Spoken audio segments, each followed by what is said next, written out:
আমি একটা ঘোষণা দেব, আমি এই জামাতে ইসলামী আর ছাত্র শিবিরকে আমি নাম দিয়েছি বাংলাদেশের ফিনান্সিয়াল অলিয়া উলিয়া। আমার শিবিরের ছেলেরা, আমি ছাত্র দল যারা আছো, অন্যান্য দল আছো, বিএনপির কথা বলেছি নাকি বলি নাই? প্রেসিডেন্ট জিয়ার সাথে আমি 3 দিন কাটিয়েছিলাম হেজবুল বাহার সফরে।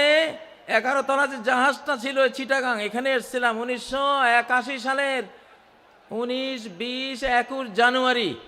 প্রেসিডেন্ট জিয়া সারা বাংলাদেশে যারা বোর্ড পরীক্ষায় ফার্স্ট, সেকেন্ড, থার্ড অর্থাৎ মেধা তালিকায় নাম ছিল, এদেরকে দাওয়াত দিয়েছিলেন। আমি তখন ফাজিল ডিগ্রি পরীক্ষায় আমি ফার্স্ট ক্লাস ফার্স্ট ছিলাম লক্ষ্মীপুর থেকে।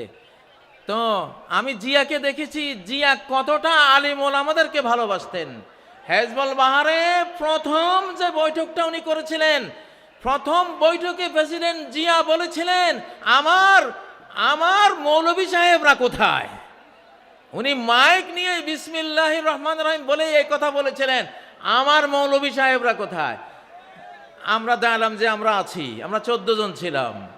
তিনি বললেন যে বিজ্ঞানীরা বলে এই পৃথিবীটা একটা বিশাল অগ্নিপিণ্ড থেকে ছিটকে পড়ে পরে ধীরে ধীরে ঠান্ডা হয়ে এই পৃথিবী তৈরি হয়েছে। তো জিয়া বলেন, আমি প্রশ্ন করি ওই অগ্নিপিণ্ডটা কোত্থেকে আসলো?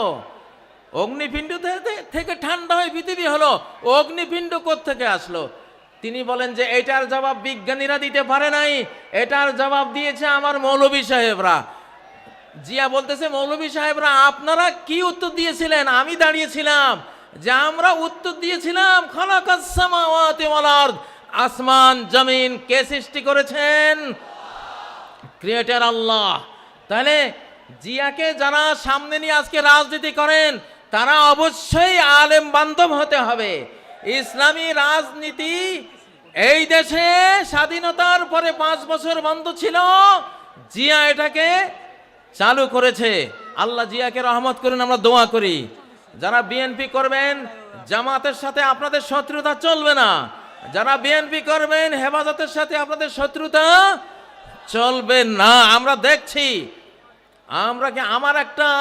আমি সব দলকে একসাথে বসাবার জন্য একটা সংস্থা করেছি, বাংলাদেশ বিপ্লবী কমান্ড কাউন্সিল।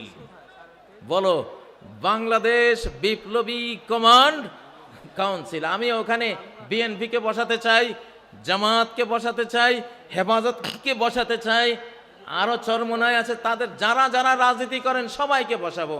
তারা নিজ নিজ দল নিয়ে তারা সব কাজ করবে, বাট জাতীয় ইস্যুগুলিতে স্বাধীনতা রক্ষা, অখণ্ডতা রক্ষা, নিরাপত্তা রক্ষার প্রশ্নে সকল দলকে এক জায়গায় বসিয়ে প্রয়োজনে মৃত্যু সৈনিক তৈরি করার ঘোষণা দেব ইনশাআল্লাহ।